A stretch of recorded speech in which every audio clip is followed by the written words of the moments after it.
नमस्कार दोस्तों, मेरा नाम है दिव्यांश दीक्षित और आप देख रहे हैं तर्कवाद शो का एक brand new episode.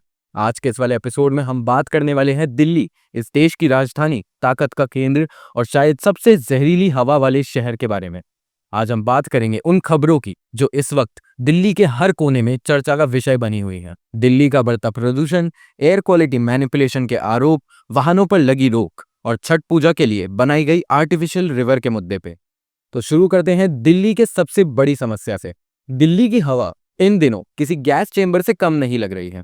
Air quality index यानी AQI कई इलाकों में 500 के पार पहुंच चुका है, जो कि सीवियर कैटेगरी में आता है। सुबह स्कूल जाते बच्चे, ऑफिस जाते लोग, सबकी आंखों में और गले में खिचखिच हो रही है। पिछले कुछ दिनों से सोशल मीडिया पर एक दावा तेजी से फैल रहा है कि दिल्ली के एयर क्वालिटी मीटर्स को मैनिपुलेट किया जा रहा है और लोगों ने वीडियो शेयर किए जिसमें आनंद विहार और ITU जैसे इलाके में AQI मॉनिटर्स के आसपास पानी का छिड़काव किया जा रहा है। कुछ भक्तों ने कहा है कि ये डस्ट कंट्रोल मेजर्स हैं ताकि हवा में धूल कम हो, लेकिन विपक्ष का कहना है कि ये सब नंबर्स को कम करने का और अच्छा दिखाने का एक तरीका है, यानी सॉफ्ट मैनिपुलेशन का एक तरीका है।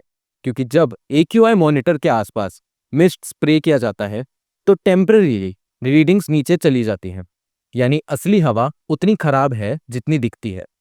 सवाल ये नहीं कि सरकार पानी छिड़क रही है या नहीं, सवाल ये है कि क्या दिल्ली की सच्चाई को छुपाने की कोशिश जारी है।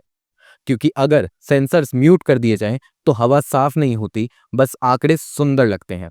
लेकिन ग्राउंड पर हकीकत ये है कि हवा अब भी उतनी ही सफोकेटिंग है। मास्क पहनना अब चॉइस नहीं, सर्वाइवल बन चुका है। और जो बात सबसे डरावनी है, डॉक्टर कह रहे हैं कि इस स्तर का पोल्यूशन बच्चों और बुजुर्गों के लिए स्लो पॉइजन की तरह काम कर रहा है। अब बात करते हैं सरकार के उस कदम की जो सीधे सीधे गाड़ियों से जुड़ा हुआ है। दिल्ली में अब पोल्यूशन को रोकने के लिए सख्त नियम लागू हो चुके हैं।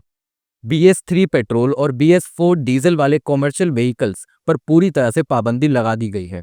1 नवंबर से ऐसी गाड़ियां आपको दिखने में कम हो जाएंगी। मतलब अब दिल्ली की सड़कों पर केवल वही वाहन चलेंगे जो BS6 स्टैंडर्ड और CNG या इलेक्ट्रिक कैटेगरी में आते हैं।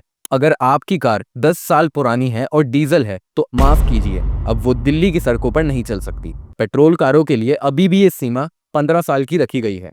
पॉल्यूशन कंट्रोल कमेटी और CAQM का कहना है कि पुराने वाहनों से निकलने वाला धुआं पूरे NCR में 30% तक पॉल्यूशन बढ़ाता है। तो अब ये साफ संदेश है, या तो गाड़ी बदलो या शहर छोड़ दो।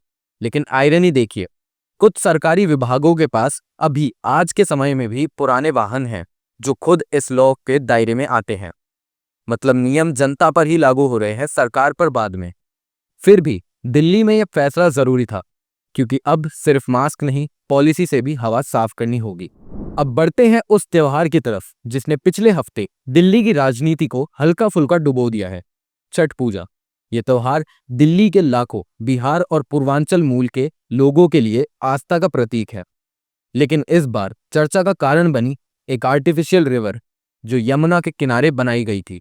अब इसमें सरकार पर यह आरोप लग रहा है कि उन्होंने VIPs और मीडिया के लिए यमुना के पास एक फिल्टर किया हुआ नकली तालाब तैयार किया है, जबकि आम श्रद्धालु दूषित नदी में डुबकी लगाने को मजबूर किए जा रहे हैं। अपोजिशन ने इस पर हमला बताते हुए कहा है कि BJP सिर्फ दिखावे की सफाई कर रही है, न कि यमुना की। वहीं BJP ने इस पर जवाब दिया कि यह व्यवस्था सिर्फ इसलिए की गई है ताकि श्रद्धालु गंदे पानी में ना जाए और उन्हें साफ जगह नहाने को मिले। असलियत यह है कि इस साल दिल्ली में 1300 से ज्यादा टेम्परेरी घाट्स बनाए गए हैं, जहां साफ पानी, रोशनी और सुरक्षा का इंतजाम किए गए हैं। लेकिन सवाल ये उठता है, अगर हर साल यमुना में यही हालत रहती है तो टेम्परेरी सॉल्यूशंस कब तक चलेंगे? क्या हमें आर्टिफिशियल रिवर्स की जरूरत पड़ेगी जब असली यमुना ही इतनी साफ रहेगी? अब थोड़ा शहर के विकास की तरफ में बढ़ते हैं, क्योंकि नेहरू प्लेस, जो दिल्ली का टेक हब माना जाता है, एक नए प्रोजेक्ट से जुड़ गया है। DDA ने यहाँ 62 करोड़ का मल्टी लेवल पार्किंग प्रोजेक्ट शुरू किया है, जिसमें 1000 से ज्यादा गाड़ियों के लिए जगह होगी। EV charging stations, vertical gardens और मॉडर्न सिक्योरिटी सिस्टम्स के साथ ये प्रोजेक्ट अगले साल के अंत तक पूरा होगा। शायद ये वो बदलाव है जो दिल्ली को स्मार्ट सिटी की तरफ थोड़ा सा धकेल सकता है। अब जरा नजर डालते हैं दिल्ली एयरपोर्ट की ओर।